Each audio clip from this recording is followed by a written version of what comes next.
Hallelujah. सबको जय मसीह की। मैं प्रोफेट सुमनदीप और आपका स्वागत है बिशप अमरदीप मिनिस्ट्री में। परमेश्वर आपको ब्लेस करें और आप ब्लेस्ड हों प्रभु यीशु मसीह के नाम से।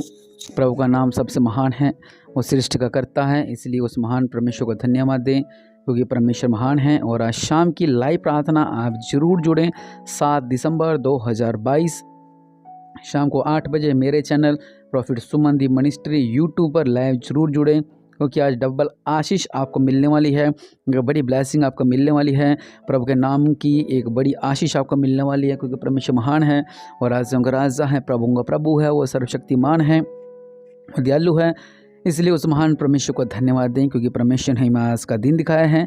और हमारा आज का टॉपिक है क्षमा प्राप्ति की आशीष। मैं आपसे कहना चाहता हूँ कि जब हमें पता है कि परमेश्वर महान है और राजाओं का राजा, प्रभु का प्रभु है, सब कुछ बनाने वाला परमेश्वर है, सब कुछ रचने वाला परमेश्वर है, हम किसी इंसान के आगे हम बोल सकते हैं, उससे लड़ सकते हैं, लेकिन हम परमेश्वर के आगे कभी नहीं लड़ सकते क्योंकि परमेश्वर परमेश्वर है। अगर हम लड़ते भी हैं, अगर हम बुड़बुड़ाते भी हैं, तो जो आशीष हमारे सामने पड़ी होती है वो आशीष हमें ऐसे लगेगी कि बहुत दूर जा रही है, बहुत दूर जा रही है, बहुत दूर जा रही है, ऐसा लगता है हमें। और जैसे कि मैं कई बार गया था, बेंगलोर साइड गया था और मैं अजमेर भी जब गया था तो वहाँ पर जो पहाड़ होते हैं वो पहाड़ ऐसे दिखते हैं कि अच्छा ये वाला पहाड़ क्या। हम उस दिन अजमेर में जब घूमने गए थे तो हमने सोचा अच्छा ये पहाड़ तो पास में ही है, चलो पैदल चलते हैं। जैसे जैसे पहाड़ के पास जा रहे हैं, पहाड़ तो वहीं खड़ा हुआ था लेकिन हम वहाँ तक पहुँच ही नहीं पा रहे थे क्योंकि लग ऐसा रहा था कि बिल्कुल सामने है लेकिन था वो बहुत दूर। ऐसी कुछ आशीषें होती हैं जो हमें लगता है कि बहुत पास में हैं, बहुत ही ज़्यादा वो आशय पास में हैं और हम इसको ले लेंगे, लेकिन जब हम आशयों के पास जाते हैं तो आशय वो दूर दूर जाती रहती हैं, दूर दूर जाती रहती हैं, दूर दूर जाती रहती हैं क्योंकि कुछ कारण ऐसे होते हैं जो हम लोग जानते हैं। जिस तरह हम परमेश्वर से क्षमा नहीं मांगते हैं, हमें पता है कि सब कुछ करने वाला वो परमेश्वर है, सब कुछ रचने वाला परमेश्वर है और कोई ना कोई गलती गुनाह हमसे हो जाता है। कुछ संसारिक गलतियाँ हमसे हो जाती हैं, कुछ आत्मिक गलतियाँ हमसे हो जाती हैं। जब हमसे संसारिक गलतियाँ होती हैं तो हम क्या करते हैं, हम परमेश्वर के आगे घुटनों को टेकर क्षमा मांगते हैं। और जब हमसे आत्मिक गलतियाँ होती हैं कि हम प्रार्थना नहीं कर पा रहे हैं, हम परमेश्वर की उपवास नहीं रख पा रहे हैं, परमेश्वर को समय नहीं दे पा रहे हैं, जब हम ये गलतियां करते हैं तो हमें इसकी भी क्षमा मांगनी चाहिए। और तीसरी गलती हम करते हैं कि आशीष ना पाने की गलती, मतलब कि जब हम पता है कि हम परमेश्वर के भवन में जाते हैं तो बीज बोते हैं, परमेश्वर के लिए बीजों को बोते हैं, तो हम वो भी नहीं करते हैं, तो हम उन चीज़ों की भी क्षमा नहीं मांगते हैं। लेकिन हमें क्या करना है, हमें क्षमा मांगना है परमेश्वर से कि प्रभु जी, जिस तरह के वचन कहता है मलाकी में कि तुम मुझे लूटते हो, और हम कहते हैं कि प्रभु जी हमने आपको कैसे लूटा, और आप कह रहे हो कि तुमने मुझे दान और भेंटों में तुमने मुझे लूटा है। और अगर आपने परमेश्वर के लिए आप भेंट नहीं निकालते हो, दशमांश नहीं निकालते हो, तो परमेश्वर का साफ साफ वचन कहता है कि आप परमेश्वर को लूटते हो। और इस क्रिसमस का महीने में हमने डबल आशीष लेनी है, ब्लेसिंग लेनी है। इसलिए आज परमेश्वर से क्षमा मांगे कि प्रभु जी, जो हमने भेंट नहीं निकालते थे, जो हम दशमांश नहीं निकालते थे, जो हम परमेश्वर से 10वां हिस्सा नहीं निकालते थे, वो हम निकाला करेंगे प्रभु जी। हम कैसे ना कैसे करके, थोड़ा थोड़ा करके, कैसे ना कैसे करके मैं अपनी जो दशमांश निकालने पाऊंगी। कुछ लोग ऐसे हैं जिनके परिवार के लोग प्रभु में नहीं हैं और वो बेचारा उसको पैसे भी नहीं देता उसका पति, लेकिन फिर भी वो थोड़ा थोड़ा करके कैसे ना कैसे करके दशमांश को जोड़ते हैं। और निश्चय आप ब्लेस्ड होंगे प्रभु के नाम से, और निश्चय परमेश्वर आपके जीवनों में अद्भुत कार्य करेगा। और कुछ गलतियां हम आत्मिकता में गलतियां कर जाते हैं कि हम कहते हैं चलो उपवास का रखना, उपवास हमसे रखा नहीं जाता है, हम उपवास नहीं रख पाते हैं, हम भूखे बैठे नहीं रह पाते हैं, और हम मांगते हैं प्रभु जी हमें बड़ी आशीष दे दो, बिना पैसे लगाए और बिना मेहनत किए हमें एक बड़ी आशीष दे दो। और अब मैं कहूँ कि मुझे एक आलीशान बंगला चाहिए, लेकिन मैं मेहनत नहीं करना चाहता, मैं कुछ करना नहीं चाहता, ना मैं ज़मीन खरीदना चाहता, ना मैं पैसा लगाना चाहता, बस प्रभु जी मुझे घर दिला दो। तो जब मेरे पास धन नहीं है, जब मेरे पास आशय नहीं है, तो मैं कैसे ले सकता हूँ वो, ठीक है। जब मेरे पास 1 रुपया भी नहीं है तो मैं उस करोड़ों की कोठी को नहीं खरीद सकता। ये बात आ गई है संसारिक। अब अपने चलते हैं आत्मिकता में। चाहे मेरे पास 1 रुपया भी क्यों ना हो, लेकिन परमेश्वर का वचन कहता है कि तुम जो चाहे मांगो तुम्हारे लिए हो जाएगा। और हमने परमेश्वर से मांगना है कि प्रभु जी मेरे पास 1 रुपया भी नहीं है, लेकिन मैं विश्वास रखता हूँ कि आप मुझे अच्छे घर से ब्लेस करने वाले हो, अच्छी कोठी से ब्लेस करने वाले हो, अच्छी कार से ब्लेस करने वाले हो। अब दोनों बात तो सेम है, लेकिन इन दोनों बातों में अंतर क्या है कि कुछ लोग ऐसे हैं जो संसारिक तौर पे भी खाली हैं और आत्मिक तौर पे भी खाली हैं, और वो सोचते हैं कि हमें बड़ी बड़ी आशय मिल जाए, लेकिन हमें मेहनत न करनी पड़े। अगर आप आत्मिकता में हैं, अगर आप वचनों में हैं, अगर आप प्रार्थनाओं में हैं, अगर आप उपवास में चल रहे हैं, अगर आप बढ़िया परमेश्वर की आराधना में चल रहे हैं, प्रभु के आगे अपने भेंटों को निकाल रहे हो, प्रभु के साथ अच्छी संगति में चल रहे हो, तो परमेश्वर कह रहे हैं कि मैं तुम्हें फलवंत करूंगा। क्योंकि अगर तुम वाचा के अनुसार चलोगे, प्रभु के अनुसार चलोगे, तो परमेश्वर आपके जीवन में अद्भुत कार्य करेंगे और ब्लेस हो जाओगे। हालेलुया। लेकिन अगर हम आत्मिकता में भी खाली हैं, हम में ना प्रार्थना है, ना वचन है, कुछ भी नहीं है, हम ऐसे खाली हैं, और संसारिक तौर पे तो हमारे पास 1 रुपया भी नहीं है, अब वहाँ से भी खाली हैं, तो हम करें क्या? ये हमारे साथ क्यों हो रहा है? इसलिए क्षमा मांगे परमेश्वर से, और प्रभु से कहें कि प्रभु जी मुझसे अगर कोई भी गलती गुनाह हुए तो मुझे क्षमा करें। उस परमेश्वर के आगे क्षमा मांगे। आज क्षमा मांगने का दिन है। और परमेश्वर से कहें, प्रभु जी मैं क्षमा मांगता हूँ मेरे पिता, प्रभु मैं क्षमा मांगता हूँ मेरे पिता, मेरे जीवन में अद्भुत कार्य करो मेरे पिता, मैं क्षमा मांगता हूँ मेरे पिता, मैं आगे बढ़ने पाऊँ मेरे पिता परमेश्वर प्रभु जी, मैं आगे बढ़ने पाऊँ मेरे पिता परमेश्वर प्रभु जी। आपने लिखा हुआ है मेरे पिता परमेश्वर प्रभु जी, ओ राजों के राज प्रभु मेरे पिता परमेश्वर प्रभु जी, आपने कहा तुम घोड़े और खच्चर के समान न बनो जो समझ नहीं रखते, उनकी उमंग लगाम और रास के रोकनी पड़ती है। मतलब कह रहे कि तुम घोड़े और खच्चर के समान न बनो। पढ़ना जब भजन संहिता 32 की 9 में लिखा हुआ है। कुछ लोग ऐसे करते हैं जैसे मैंने आपको बताया कि ना तो वो आत्मिकता में आगे बढ़ते हैं और ना वो संसारिक तौर पर आगे बढ़ते, बीच में रहते हैं, ना उधर की आशीष पाते हैं ना इधर की आशीष पाते हैं, कहीं की भी आशीष वो नहीं पाते हैं। लेकिन वचन कह रहा है मैं तुझ पर कृपा दृष्टि रखूंगा और सम्मति दिया करूंगा। परमेश्वर कह रहे हैं कि मैं तुझ पे तुम्हारे ऊपर कृपा दृष्टि करूंगा अगर आप परमेश्वर के आगे क्षमा को मांगते हो, अगर आप परमेश्वर के आगे घुटनों को टेकते हो कि प्रभु जी मुझसे गलती हुई है, प्रभु मुझे क्षमा करें, प्रभु जी मुझसे आज ये गलती हुई है, मुझे क्षमा करें। जब आप परमेश्वर से कहोगे तो परमेश्वर का भी वचन भी कह रहा है कि मैं तुझ पर कृपा दृष्टि रखूंगा और तुझे ब्लेस करूंगा। और उससे भी बड़ी बात परमेश्वर का वचन कहता है मैं तुझे बुद्धि दूंगा और जिस मार्ग में तुझे चलना नहीं होगा उसमें तेरी अगुवाई करूंगा। और बहुत से लोगों के पास बुद्धि नहीं है, ज्ञानी बहुत है वो लोग, ज्ञान की कमी तो उनमें है ही नहीं है, लेकिन बुद्धि की बात करो समझ नहीं है। मैंने बहुत ऐसे, आपको पता हमारी चर्च का काम है, मैंने बहुत से लोगों के साथ देखा है, मैंने बड़े बड़े पास्टर जी जो लोग होते हैं उनके कलीसियाओं में कुछ ऐसे लोग होते हैं कि उनमें समझ भी नहीं होती है, या कुछ हम देखते हैं कि इनमें आत्मिकता की बुद्धि नहीं होती है, उन्हें पता नहीं होता अभी परमेश्वर के ज्ञान की बुद्धि नहीं होती है और संसारिक बुद्धि भी नहीं होती है, और बहुत से ऐसे लोग जिनमें दिमाग की कमी होती है। हालेलुया। लेकिन वचन कह रहे हैं मैं तुझे बुद्धि दूंगा, मतलब परमेश्वर कह रहे हैं मैं अपनी समझ तुझे दूंगा। मैंने पहले बताया था कि मैंने बहुत से लोगों को देखा है और सिर्फ वचन पढ़ते रहते हैं, लेकिन उन्हें ये नहीं समझ आ रहा कि ये वचन मुझे क्या दर्शा रहा है, ये वचन मुझे क्या बता रहा है। हालेलुया।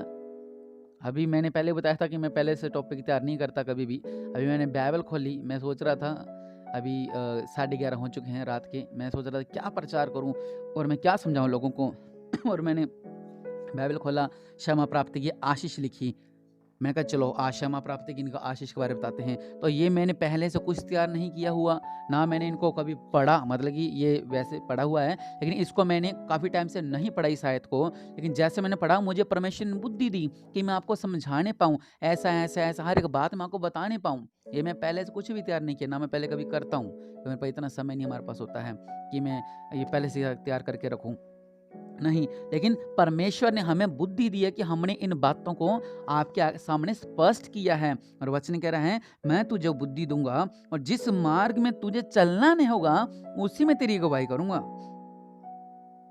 हालेलुया। परमेश्वर कह रहे हैं मैं तेरी अगुवाई। कुछ रास्ते ऐसे होते हैं जो हमें पता नहीं लगता कि हमें रास्ते कहाँ पे लेके जा रहे हैं।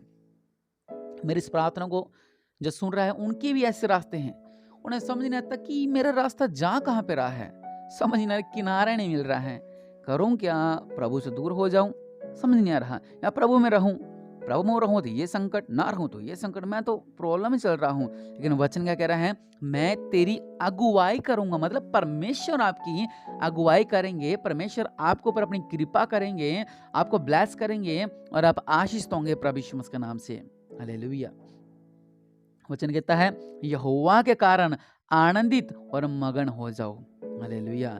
लिखा है, हे सब सीधे मन वालों, आनंद से जय जयकार करो। यहोवा के कारण आनंदित और मगन हो, और हे सब सीधे मन वालों।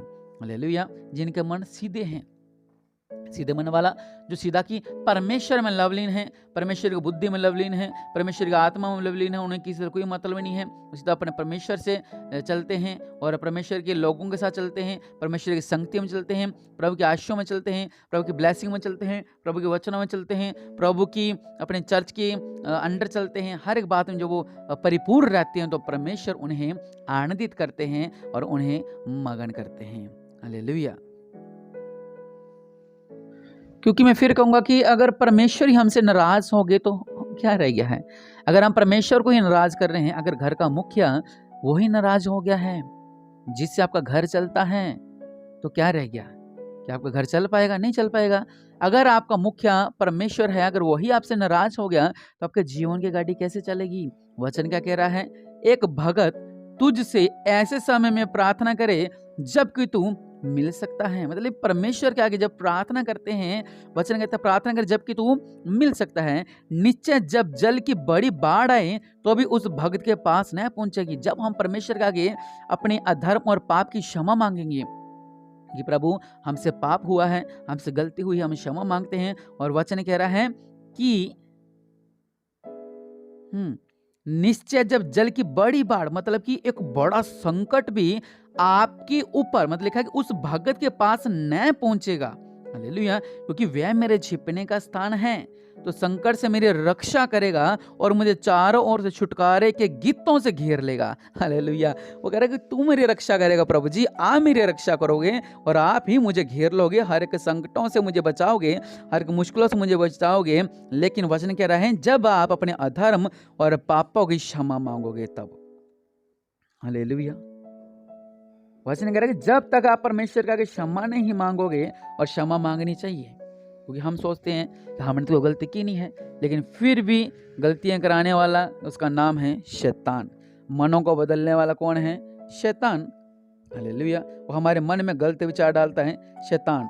हमें आगे बढ़ने से रोकने वाला शैतान, गलत बीज बोने वाला शैतान, हमें परमेश्वर से अलग करने वाला शैतान, हमें परमेश्वर से दूर करने वाला शैतान, हमें निकट ना जाने देने वाला परमेश्वर वो है शैतान। तो हमसे पाप हो जाते हैं, हमसे गलतियां हो जाती हैं, अनजाने में हो जाती हैं, लेकिन वचन कहता है कि हमें क्षमा मांगना है। अपनी आंखों को बंद करें और आइए हम प्रार्थना करते हैं कि प्रभु जी आप हमें क्षमा करें। ये जो हमारा न्यू ईयर चल रहा है, प्रभु हमें क्षमा करें, क्योंकि क्रिसमस का महीना हमारे लिए तो नए साल से बढ़कर है, क्योंकि यही हमारी आशीष का महीना है। और प्रभु हमें ब्लेस करेंगे और प्रभु आपके जीवन में अद्भुत कार्य करेंगे और निश्चय प्रभु आपको ब्लेस करेंगे। और मैं आपसे कहना चाहता हूँ कि परमेश्वर अद्भुत कार्य करना चाहते हैं आपके जीवन में, इसलिए हमेशा परमेश्वर के आगे अपने घुटनों को टेक कर रखें और परमेश्वर से क्षमा मांगे, क्योंकि परमेश्वर महान है। हालेलुया। प्रभु आपके जीवनों में अद्भुत कार्य करें और ब्लेसिंग पाएं। अपनी आंखों को बंद करें, आइए हम प्रार्थना करते हैं। दया करने वाले परमेश्वर प्रभु जी आप महान हैं, आप राजाओं के राजा हैं, प्रभु के प्रभु हैं। दया करने वाले परमेश्वर प्रभु जी आप सर्वशक्तिमान हैं, आप दयालु हैं मेरे पिता। आज जो लोग आपसे क्षमा मांग रहे हैं मेरे पिता इस क्रिसमस के महीने में, कि प्रभु जी हमें क्षमा करो मेरे पिता, और हमारे बुद्धि को बढ़ाओ, हमारे पर कृपा करो, हमारे पर कृपा दृष्टि करो मेरे पिता, हमारे पर कृपा दृष्टि करो मेरे पिता। आप हमें संभाल के रखो मेरे पिता। आपकी कृपा हमारे ऊपर होने पाए, हमारे परिवार पर होने पाए, हमारे बच्चों पर होने पाए, हमारे बिजनेस पर होने पाए, हमारे आने वाले कल पर होने पाए, हमारी पीढ़ी पर होने पाए, हमारे घराने पर होने पाए। प्रभु जी आपके बड़ी आशीष हमारे पर होने पाए, मेरे परिवार पर होने पाए, मेरे घराने पर होने पाए, और निश्चय परमेश्वर आपको बड़ी बड़ी आशीषों से ब्लेस कर रहे हैं। आज आप कहें, प्रभु अगर मैंने कोई भी पाप किया हो तो मुझे क्षमा करें, अगर मेरे से कोई भी गलती होगी तो मुझे क्षमा करें। और आज़म का राजा, अगर मैंने आपके दास के आगे कुछ बोल दिया तो मुझे क्षमा करें, अगर मैंने आपके दासों के खिलाफ कुछ बोला तो मुझे क्षमा करें, अगर मैंने आपके चर्च के खिलाफ बोला तो मुझे क्षमा करें, अगर मैं भूल चुके हुए मैंने पास्टर जी के परिवार के बारे में बोला तो मुझे क्षमा करें, अगर मैंने मसीह लोगों के खिलाफ बोला तो भी मुझे क्षमा करें। प्रभु जी, अगर मैंने मसीह लोगों में चुगलियाँ लगाई हैं तो भी मुझे क्षमा करें, अगर मेरे कारण एक परिवार टूटा है तो भी प्रभु जी मुझे क्षमा करें। और परमेश्वर से कहें, प्रभु मेरी गलतियों को क्षमा करो, मेरे जीवन में अद्भुत कार्य करो। आप कहें, प्रभु जी अनजाने में मेरे से गलती हो गई थी, मुझे क्षमा करें।